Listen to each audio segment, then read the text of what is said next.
Bueno, hermanos, llegamos a la última lección de toda esta serie que hemos estado desarrollando hace más de 2 meses, después del debate.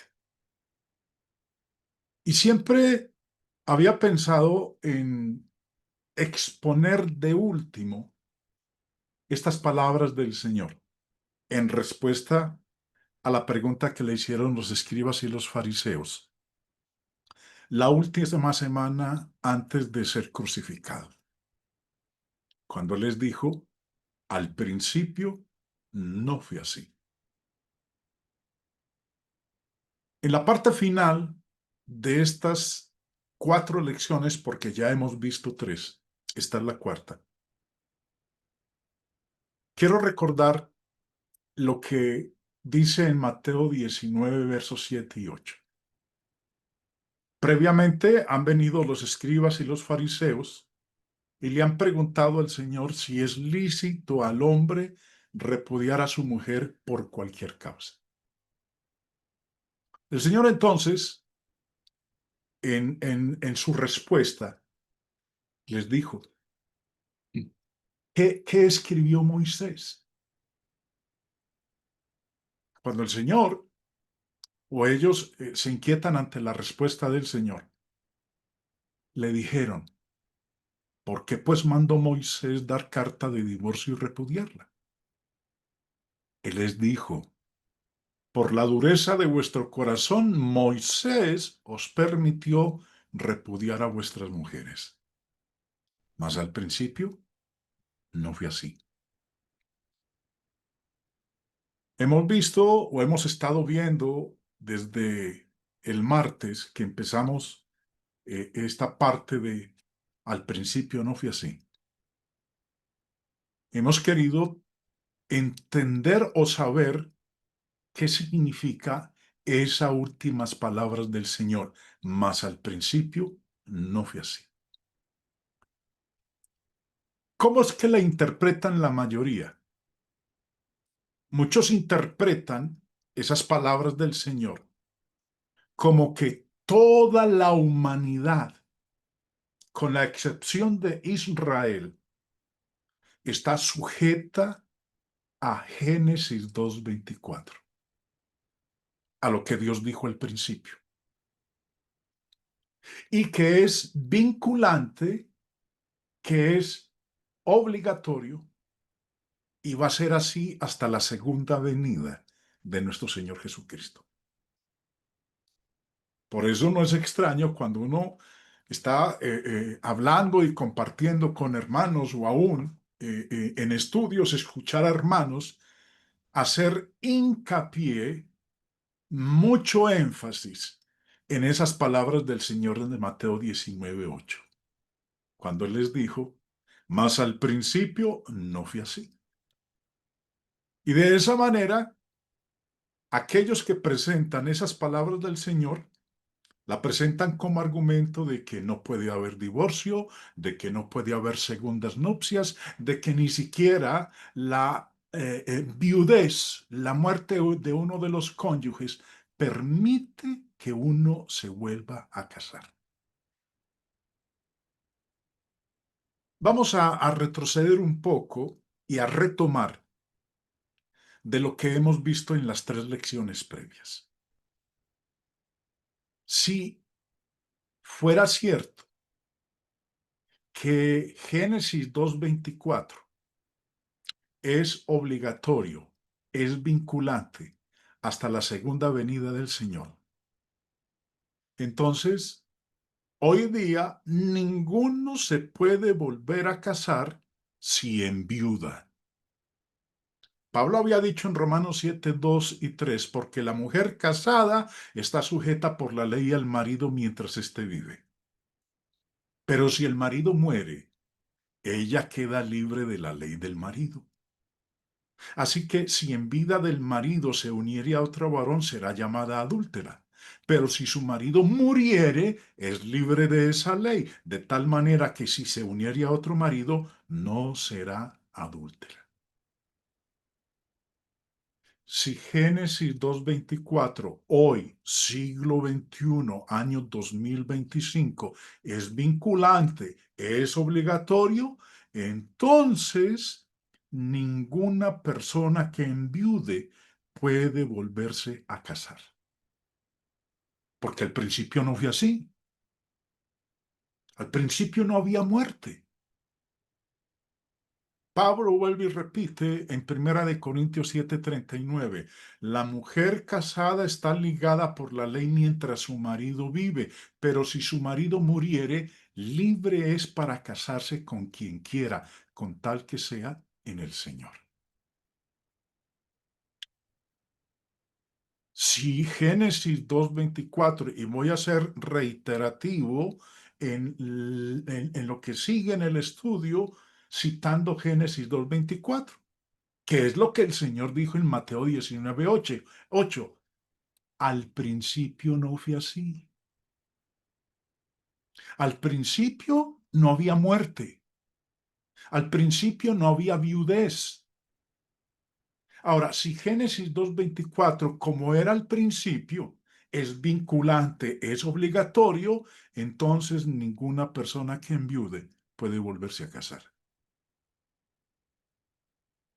Además, recordemos que el Señor, en la respuesta que les dio a los escribas y fariseos en Mateo 19:9, les dijo, y yo os digo que cualquiera que repudia a su mujer, salvo por causa de fornicación, y se casa con otra, adultera. Y el que se casa con la repudiada, adultera. Eso significaría entonces que los gentiles que estaban en una ley superior,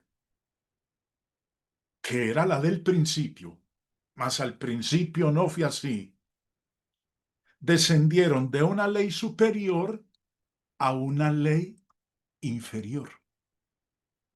Porque al principio no fue así. Si el Señor Jesús está diciendo que hoy un cónyuge repudia a su esposa o a su otro cónyuge por fornicación y se casa con otra adultera, y el que se casa con la repudiada adultera. Bueno, ya hemos discutido bastante y hemos analizado en detalle estas palabras de Mateo 19:9.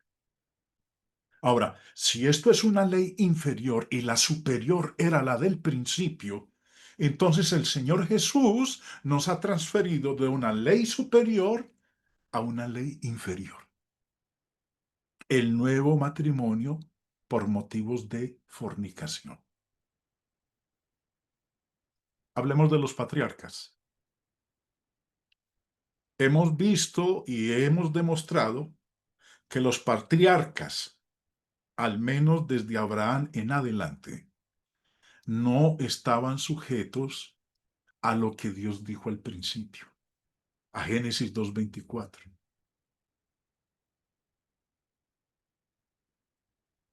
Jesús no dijo que la ley matrimonial original del principio hubiera estado vigente para toda la humanidad, con la excepción de Israel. Simplemente dijo, y preste atención a cómo lo voy a expresar, hermanos. Jesús simplemente dijo que la legislación mosaica no había sido la ley matrimonial original, no había sido la ley matrimonial del principio. Había dicho que la ley matrimonial estipulada en la legislación mosaica no había comenzado ni existido desde el principio. Llegó después.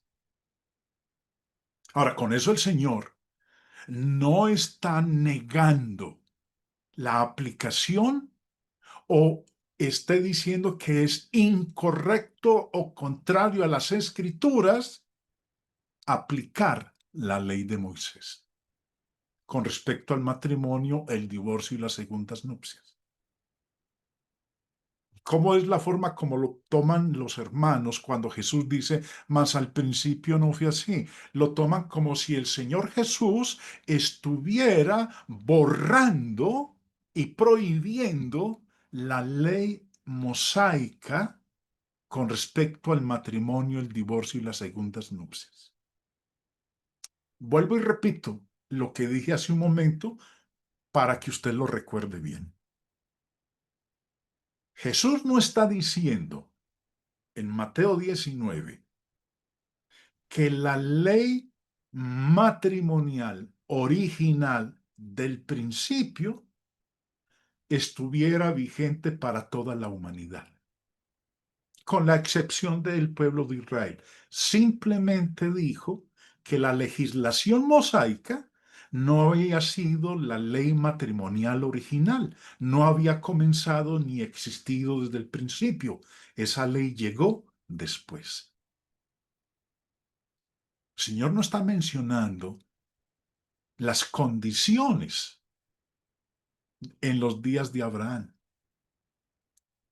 Porque la pregunta que le hicieron los escribas y los fariseos era con respecto a la ley de Moisés. ¿Y qué decía la ley de Moisés con respecto al matrimonio, el divorcio y las segundas nupcias? Cuando alguno tomare mujer y se casare con ella, si no le agradare por haber hallado en ella alguna cosa indecente, le escribirá carta de divorcio y la entregará en su mano y la despedirá de su casa. Y salida de su casa podrá ir y casarse con otro hombre. Esta es la ley que vino después de lo que Dios había dicho al principio. Jesús no está diciendo que esta estipulación de Deuteronomio 24 no tuviera aplicación. Simplemente por decir, mas al principio no fue así. Simplemente el Señor está diciendo, esta ley que vino después no fue dada al principio. Jesús les recordó que lo que Moisés dijo no había sido la ley matrimonial original. Y tampoco el Señor Jesús especificó cuánto tiempo después aplicó la ley matrimonial original. ¿Cuánto tiempo Dios aplicó? Jesús no dijo durante cuántos años, durante cuántos siglos, durante cuánto tiempo Dios aplicó la ley original del matrimonio. Lo que el Señor dice a continuación, en el verso 9, y yo os digo que cualquiera que repudia a su mujer, salvo por causa de fornicación, y se casa con otra, adultera. Y el que se casa con la repudiada, adultera. La ley matrimonial, o lo que Jesús enseña con respecto al matrimonio, el divorcio y las segundas nupcias, no había sido así desde el principio, pero ahora está vigente. Por eso dice en el verso 9, yo os digo que cualquiera que repudia a su mujer, salvo por causa de fornicación y se casa con otra, adultera. Y el que se casa con la repudiada, adultera. Esto es, en palabras del Señor Jesús, esto es lo que ahora está vigente. Al principio no se dio esto. Ahora esto es lo que se da con respecto al matrimonio, el divorcio y las segundas nupcias. Recuerden que algo que el Señor Jesús les dijo aquí en el versículo 8 fue que por la dureza de vuestro corazón Moisés os permitió repudiar a vuestras mujeres, mas al principio no fue así.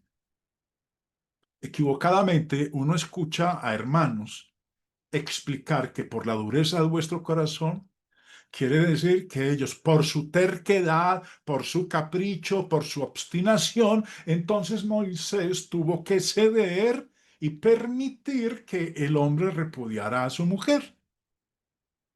Eso no es lo que está diciendo. Es más, Recuerden que en esta serie de lecciones hubo una en particular en donde se expuso qué quiso decir Jesús con la dureza de vuestro corazón.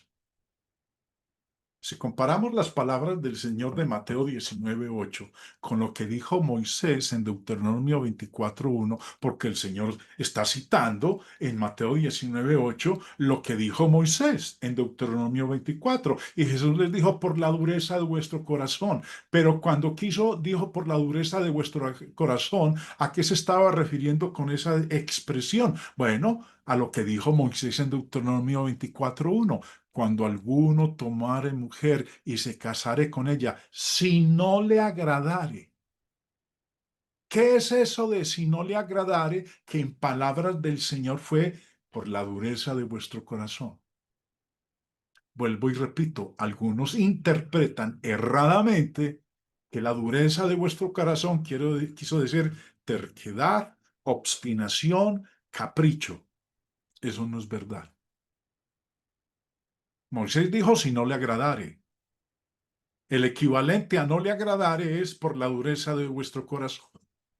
El hermano Robert Hackrider, en su cartilla sobre el Evangelio de Mateo, hace el siguiente comentario sobre esa expresión del Señor, por la dureza de vuestro corazón. El término dureza de corazón podría referirse a la incapacidad del hombre para hacer algo debido a la rudeza y enojo del corazón. Dios sabía que al hombre le resultaría difícil perdonar verdaderamente después de que la infidelidad rompiera la confianza. Entonces aquí no está hablando de una cuestión de capricho o de terquedad o de obstinación. Está hablando de la condición emocional en que se encontraría el cónyuge que fue traicionado. Que diría, yo no soy capaz de imaginarme estando en el mismo lecho con mi esposa o la mujer con su esposo quien le ha sido infiel. Eso es la dureza del corazón. O sigue diciendo el hermano Robert Hackrider, la confianza absoluta es esencial entre marido y mujer. Por lo tanto, Dios permitió el divorcio solo en una situación en la que esa confianza se había roto y el hombre no podía restaurarla en su corazón.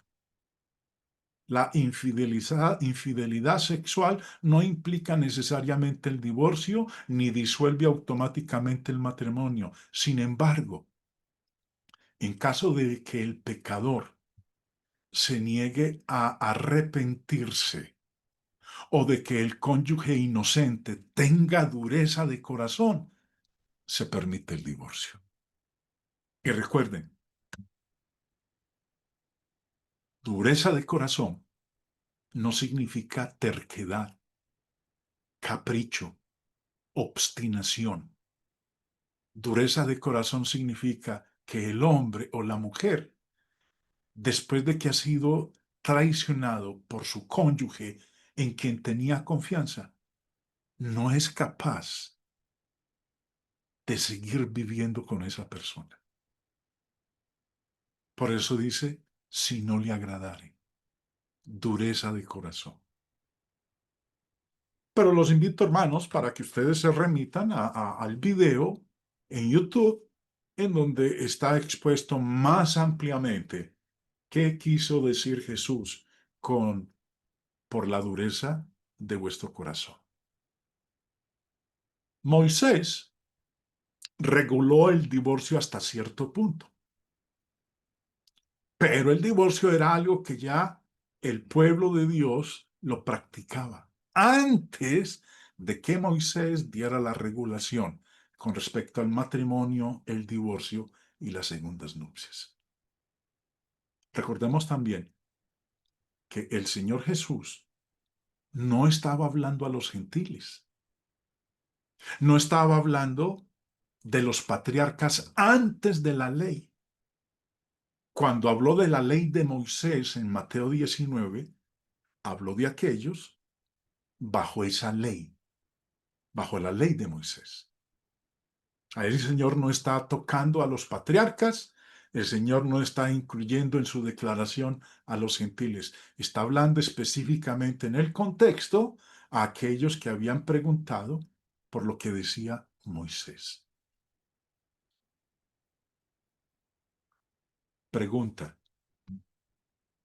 ¿es necesario estar en el pacto de Dios para que haya leyes que uno deba obedecer pero pueda transgredir?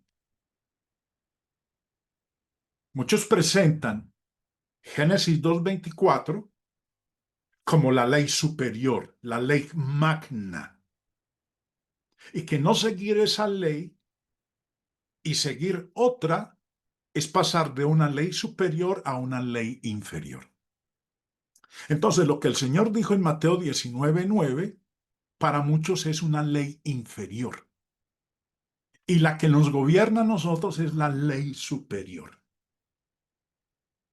Pero hablemos un poquitico de los gentiles. Los gentiles no estaban bajo la ley de Moisés. Los gentiles no estaban bajo ley. Sí, ahora, hago una aclaración. Si los gentiles no tuvieran ley de ningún tipo, no podrían pecar. Pablo dijo en Romanos 5:13, pues antes de la ley, ¿cuál ley? La ley de Moisés. Antes de la ley había pecado en el mundo, pero donde no hay ley, no se inculpa de pecado. Si los gentiles no tuvieran ley de ningún tipo, no podrían pecar. Porque donde no hay ley, dice Pablo, donde no hay ley, no hay pecado. Ahora, ¿qué es ley? El mismo apóstol Juan dice en Primera de Juan 3:4, todo aquel que comete pecado infringe también la ley, pues el pecado es infracción de la ley. Ahora, vuelvo y repito, si los gentiles no tuvieran ley de ningún tipo, no podrían pecar, porque el pecado es infracción de la ley. Si los gentiles no tienen ley, no pecan. No hay nada que infringir. Pero nosotros sabemos que los gentiles sí pecaron. Nada más miremos que cuando uno lee Primera de Corintios 6, la iglesia en Corinto, compuesta de gentiles, habían pecado. Y Pablo les menciona varios de sus pecados y les dice, ustedes fueron lavados de sus transgresiones.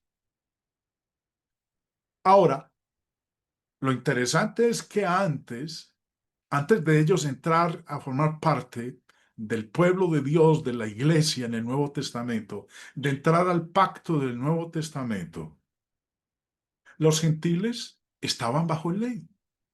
No la ley de Moisés, no la ley del principio.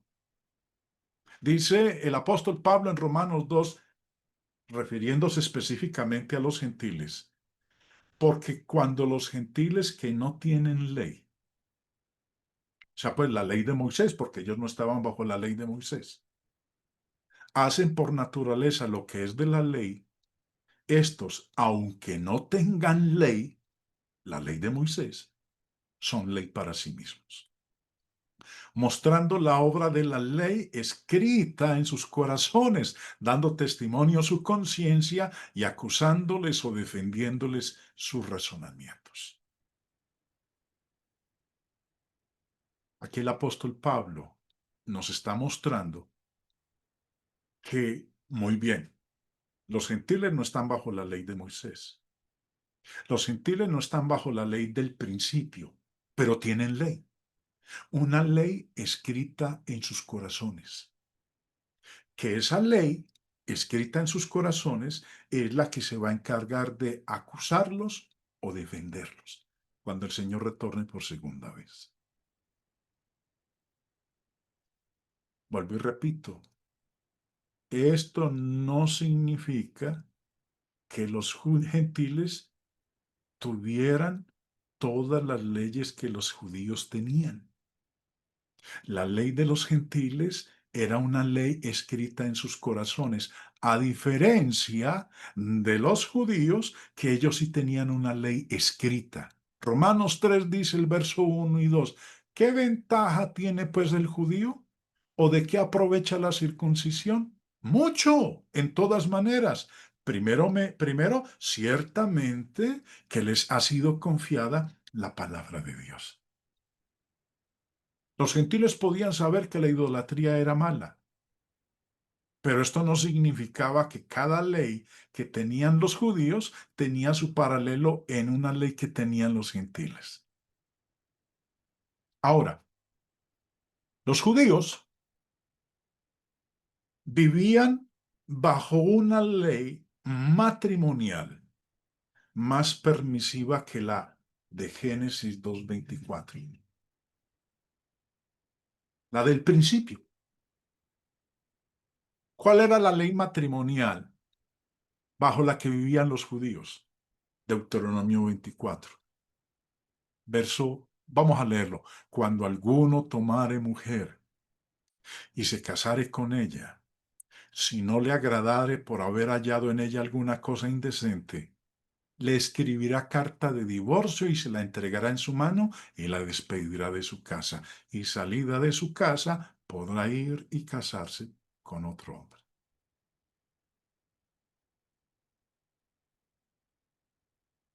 Los judíos, repito nuevamente, vivían bajo una ley matrimonial más permisiva que la del principio, la de Génesis 2:24. Pero esto no significaba que estuvieran sin ley alguna y que no pudieran cometer adulterio. El Señor había dicho en Mateo 19, versos 7 y 8, Él les dijo, por la dureza de vuestro corazón, Moisés os permitió repudiar a vuestras mujeres, mas al principio no fue así. Al principio no se dio esta ley vino después, al principio era diferente. Ahora que se ha dado esta ley, la ley de Moisés, también puede ocurrir esto.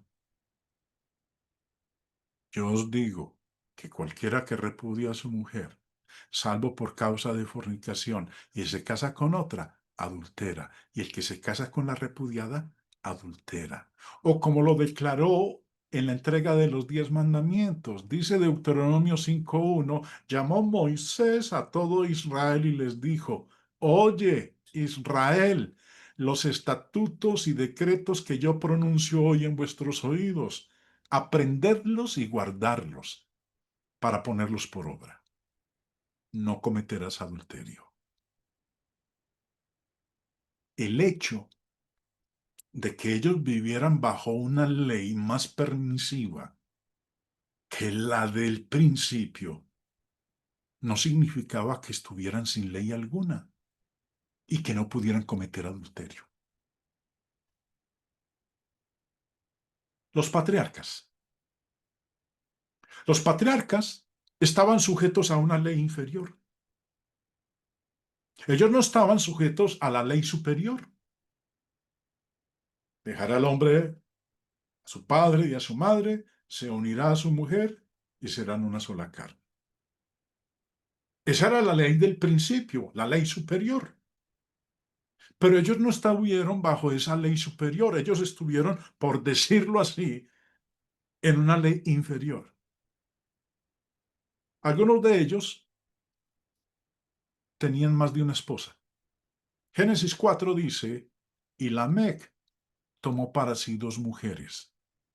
El nombre de la una fue Ada y el nombre de la otra Sila. Y dijo Lamec a sus mujeres, Ada y Sila, oíd mi voz, mujeres de Lamec, escuchad mi dicho.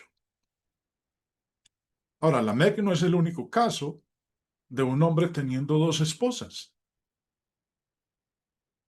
Abraham, dice Génesis 16:3, y Sarai, mujer de Abraham, tomó a Agar su sierva egipcia al cabo de 10 años que había habitado Abraham en la tierra de Canaán y la dio por mujer a Abraham, su marido.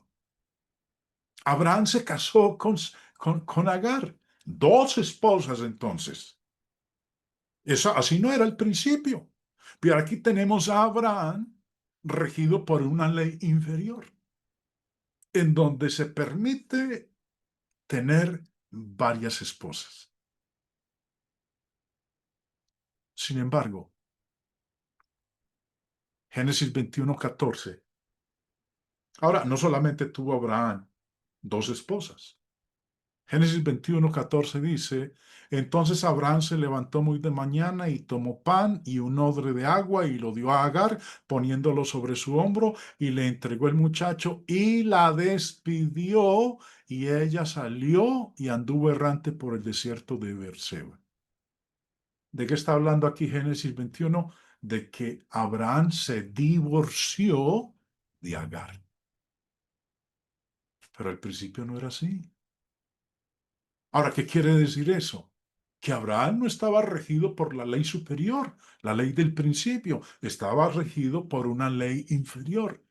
Pero por el hecho de que estuviera regido por una ley inferior, no quiere decir que no tuviera ley. Génesis 23 dice, fue la vida de Sara 127 años. Tantos fueron los años de la vida de Sara. Y murió Sara. ¿Y qué pasó después de que Sara se murió? Dice Génesis 25:1, Abraham tomó otra mujer, cuyo nombre era Setura. Como estaba viudo, se volvió a casar. Pero al principio no era así. ¿Por qué al principio no era así? Porque al principio no había muerte. Y si al principio no había muerte y ahora, después de la caída, ya entra la muerte.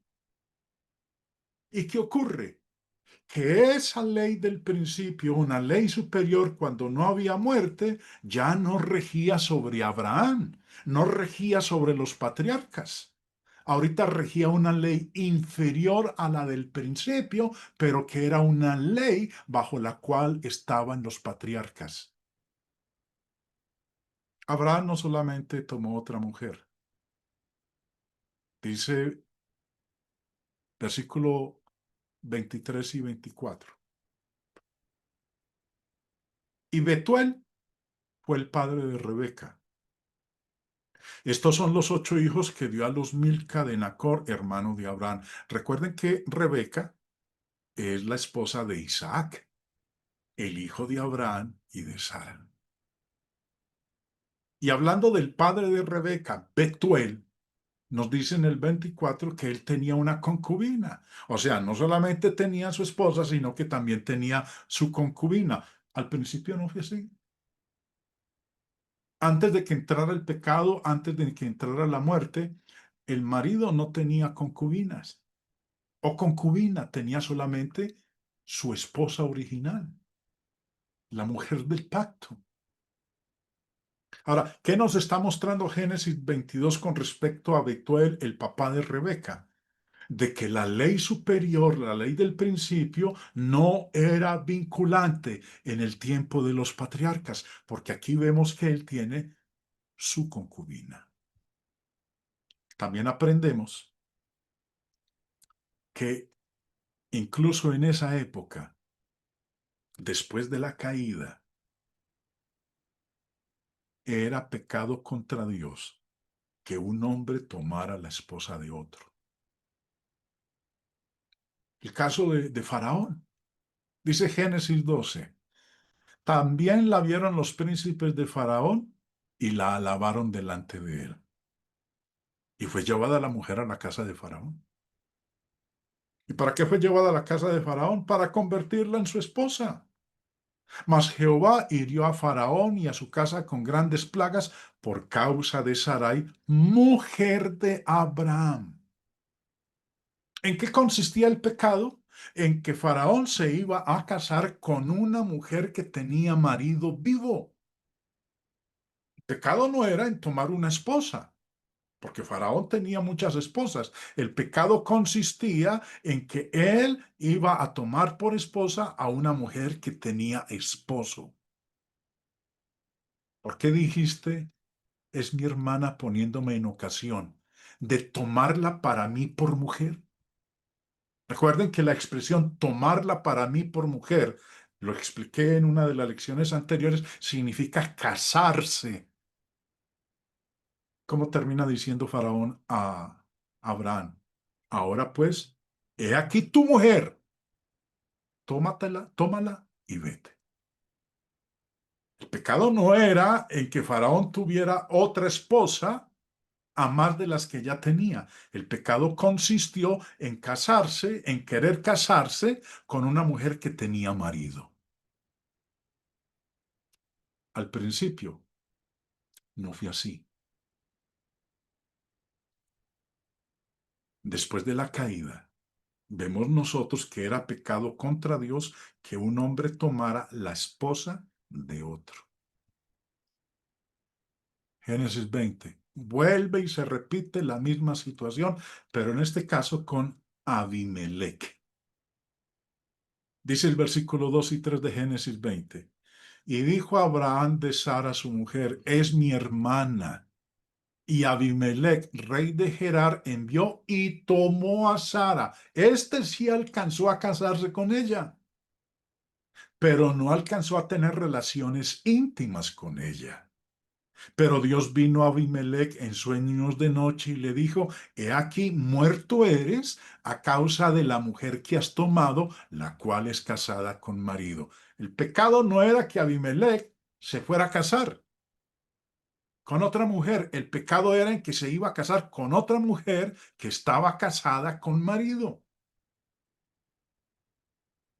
En esa época era pecado contra Dios que un hombre tomara la esposa de otro. Jacob, uno de los hijos de Isaac.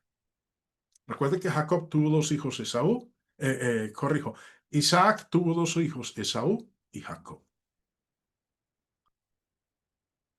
Génesis 29 nos dice, versos 23 y 30, y sucedió que a la noche tomó a Lea, su hija, Jetro, el papá de Lea, se la trajo a Jacob y él se llegó a ella. Se casó con Lea, la mayor.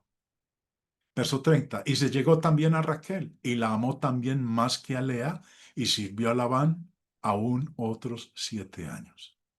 Dos esposas. Al principio no fue así.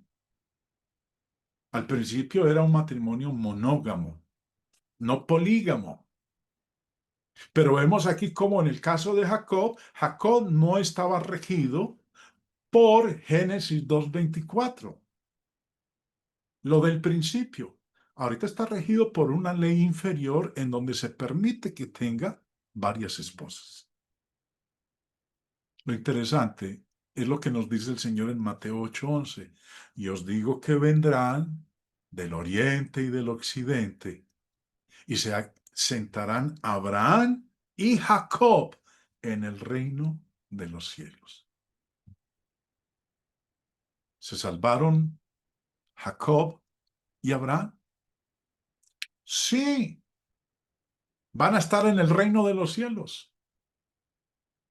Y no estaban regidos por, al principio no fue así. No fueron regidos por la ley superior. Fueron regidos por una ley inferior. La poligamia se permitió, aunque no figuraba en la ley de Génesis 2:24.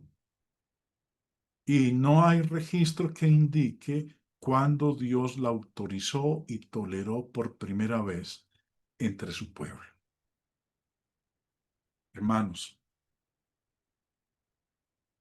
todo esto que hemos visto nosotros en esta serie de lecciones nos muestra a nosotros que cuando el Señor dijo, mas al principio no fui así, no está diciendo que la ley matrimonial original del principio estuviera o hubiera estado vigente para toda la humanidad. Simplemente dijo que la legislación mosaica y la misma legislación de nuestro Señor Jesucristo no había sido la ley matrimonial original. No había comenzado ni existido desde el principio. Llegó después. No está diciendo que hay que volver a como era al principio. Simplemente está diciendo que lo estipulado por Moisés, lo estipulado por el Señor Jesucristo, no había comenzado ni existido desde el principio. Fue algo que llegó después. Con esto concluimos nuestras series de lecciones.